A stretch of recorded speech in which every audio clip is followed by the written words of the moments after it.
Welcome to the Edge of Greatness podcast. What I want to do is I want to ask a little bit about, so the This Is Good book. Can you tell me a little bit about what that's about? Because that one intrigued me. I haven't had a chance to read it, but the title had me like really intrigued on where's that going? What's that all about? Because that mindset of this is good, I use it with things that like you said, I get to do this versus I have to do this. And that's what it made me think of is like, this is good. I can do that. This is good. And so tell me a little bit, am I on the right track or am I completely off base with that one?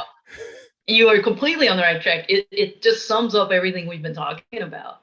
And I took the title from an African folktale called This Is Good. And do we have time for me to share the folktale? Yeah, please do. Please do. So there was a king in Africa, and he kept his best friend with him no matter where he went, because the best friend would always remind him, this is good. It could be the worst day in the world, but the friend would say, this is good. And so they went hunting one day, and the best friend loaded the king's rifle for him. Well, it backfired and blew the king's thumb off. So the king is irate, and he throws his best friend in jail. All the way to the jail, the best friend was like, this is good. He's in jail, and the other guys in jail are like, you're an idiot. This isn't good. Your best friend just threw you in jail. Nope, this is good. And fast forward a year and a half, he's still in jail, and the king goes on another hunting party where they're captured by a band of cannibals, and the cannibals are going to eat them and kill them one by one. But they were very superstitious and did not believe in eating or killing anything that wasn't whole. So when they saw that the king didn't have his thumb, they let him go. And the king was like, oh my gosh, my best friend just saved my life. And he runs back to the prison, gets down on his knees and begs for forgiveness. Please, please, please forgive me. The best friend, of course, said, this is good. The king said, I know it was good for me. You saved my life, but I've ruined your life. The best friend was like, nope, this was good. You see, if I had been with you, I could have been killed and eaten by the cannibals. And so this is good. And you know what I tell athletes is it's a little dramatic, but what would happen if we all had this is good mindset? This best friend had, whether he was born this way or trained his brain, did not see things as good or bad, just as they were. And he kept his mind alive, mentally alive long enough to be able to respond to immediate situations that didn't seem good. And so, I read that about 12 years ago, and it's been my motto for life. And it really has made a difference professionally, personally, in every aspect of my life. And when I want to immediately get upset for that immediate result that's negative, I have to tell myself, okay, this is good. I may not know why it's good right now, but I have to believe it is and keep focusing. And Charles, I can tell you, I cannot think of an example where eventually the this is good hasn't revealed itself. It might be tomorrow, it might be next week, or even a year from now. But it again, keeping that mindset, all right, this happened, this is good. I absolutely love that. That story hits my life and some of the stories that I've dealt with on so many levels. And I definitely have to try to start to live that a little bit more religiously, because I feel like I do a decent job of staying positive and bad things happen and staying centered. But I like the idea of this is good, because the truth is you're right. We don't know in the moment what something is eventually going to lead us to, So I had some moments where I wanted to play professional baseball. Obviously, that's why I played in college. And when it didn't happen, it really hit me hard, and it was a tough transition. But now that moment, without it, if I would have gone on to play pro, probably wouldn't have met my wife, wouldn't have my 2 kids, wouldn't be a gym owner, wouldn't have gone down that path, and probably wouldn't be coaching the same way that I am now, because I would have had a different trajectory. And who knows if it would have led me back to coaching or not.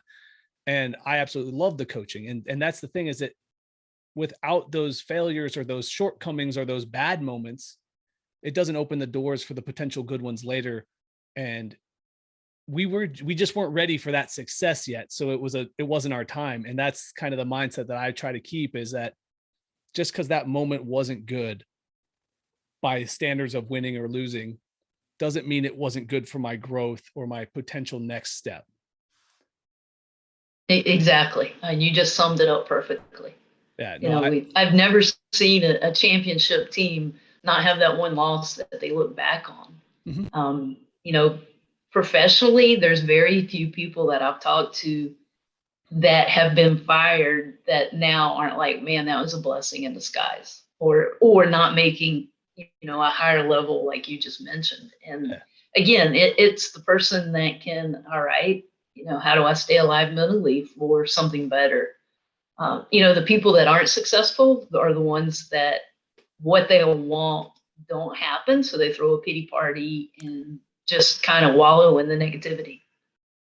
Yeah, and that negativity is contagious, and it's infectious, and it causes more and more damage the longer you hold on to it. So it's definitely important to find a way to flush that and stay positive about potential outcomes. And I think that actually leads into when you have that mindset of, well, this is good, even when it's not, it has to feed into your confidence a little bit, right?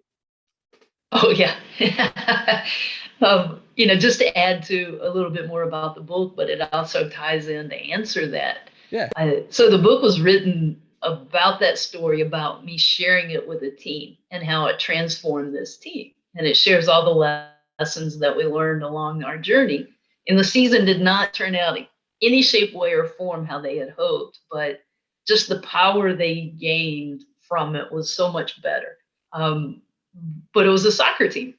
And every time an opponent would score a goal on them, the entire team would start shouting, "This is good." And it just blew the other team's mind. But what happened, almost to a goal, they would end up scoring shortly after that.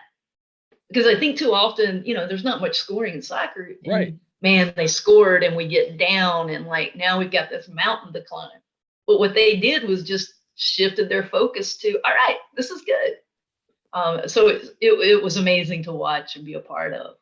That's an incredible story. I love that. And I think that that's something that so many people could build from and grow from by doing and adapting that mindset.